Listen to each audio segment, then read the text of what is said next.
nama saya Nanda Metokusuma Dewi dengan 3 digit NIM terakhir 190 dari kelas MBS 4E. Di sini saya akan menjelaskan tentang apakah itu manajemen sumber daya insani atau MSDI. Mari kita simak selanjutnya. Untuk yang pertama, kita akan membahas apa sih itu pengertian dari sumber daya insani. Sumber daya insani adalah pegawai yang siap, mampu, dan siaga dalam mencapai tujuan-tujuan organisasi itu tersendiri. Timbulnya kebutuhan untuk membantu organisasi dalam melaksanakan tujuannya merupakan profesionalisme dalam bekerja. Yang selanjutnya kita akan membahas apa sih pengertian dari manajemen sumber daya insani itu sendiri atau bisa disebut dengan MSDI. Manajemen sumber daya insani atau MSDI merupakan salah satu bidang dari manajemen umum yang meliputi segi-segi perencanaan, pengorganisasian, pelaksanaan, dan pengendalian. Proses ini terdapat dalam fungsi atau bidang produksi, pemasaran, keuangan, maupun kepegawaian. Yang selanjutnya adalah dasar perilaku manajemen sumber daya insani itu sendiri atau bisa disebut MSDI. Dasar perilaku MSDI itu ada 5. Yang pertama itu ada syidik. Syidik itu apa sih?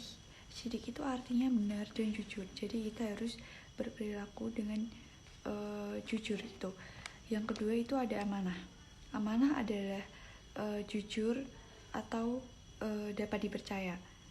Amanah juga termasuk dapat bertanggung jawab. Yang ketiga itu ada tablik. Apa sih tablik itu? Tablik itu adalah transparan. Yang keempat itu ada fatonah. Fatonah itu adalah cerdas ataupun pintar. Yang kelima itu ada istiqomah. Istiqomah itu artinya berkomitmen.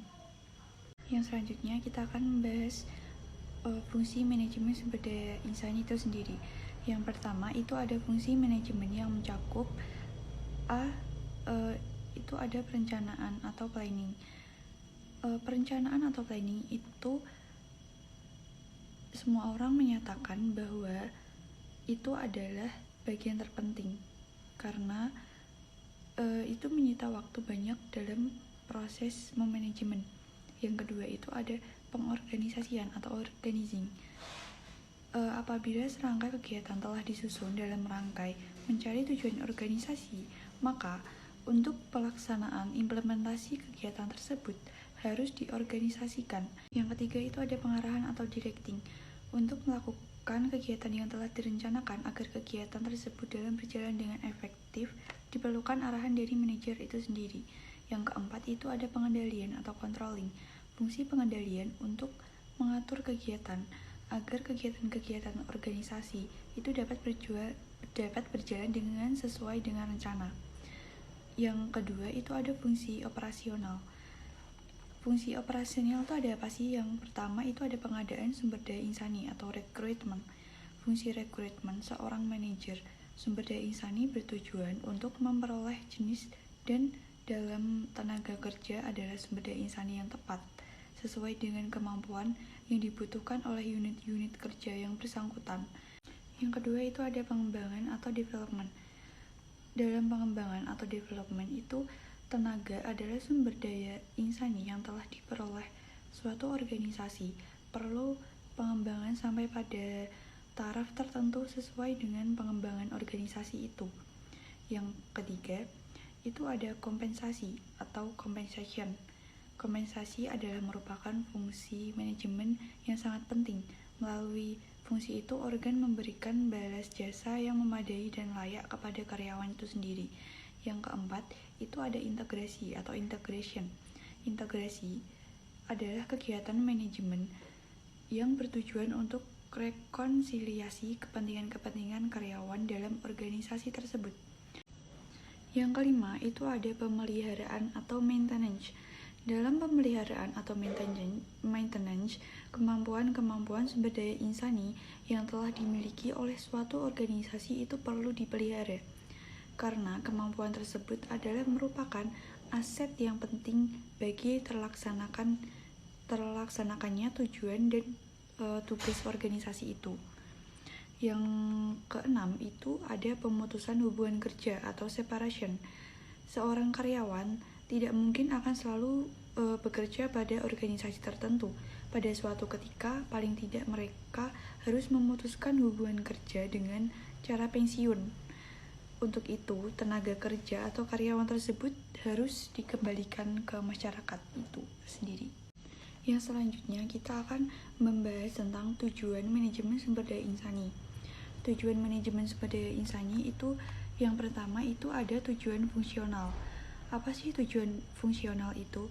Tujuan fungsional itu adalah bersikap etis dan bertanggung jawab sosial terhadap kebutuhan-kebutuhan dan tantangan-tantangan masyarakat sembari meminimalkan dampak negatif atau tuntutan tersebut bagi organisasi. Yang kedua, itu ada tujuan kemasyarakatan atau sosial. Apa sih itu tujuan kemasyarakat atau sosial itu? Tujuan kemasyarakatan itu menjaga kontribusi Departemen SDI dalam tingkat yang daya akan terbuang percuma jika manajemen sumber daya insani itu tidak direncanakan. Yang ketiga, itu ada tujuan personal atau karyawan. Apa sih tujuan personal itu? Tujuan personal atau karyawan itu membantu para karyawan atau perseorangan mencapai tujuan-tujuan pribadi mereka sejauh tujuan-tujuan mendorong kontribusi individual bagi organisasi tersebut. Yang keempat itu ada tujuan individual bagi organisasi. Apa sih itu tujuan organisasional atau perusahaan? Memastikan bahwa manajemen sumber daya insani itu berkontribusi pada efektivitas organisasional. Departemen SDI membantu para manajer untuk mencapai tujuan-tujuan organisasi. Dalam hal ini itu para manajer tetap bertanggung jawab penuh ya atas para bawahan-bawahannya atau karyawan-karyawannya. Untuk yang selanjutnya kita akan membahas tentang perencanaan manajemen sumber daya insani. Yang pertama itu apa sih perencanaan SDI itu?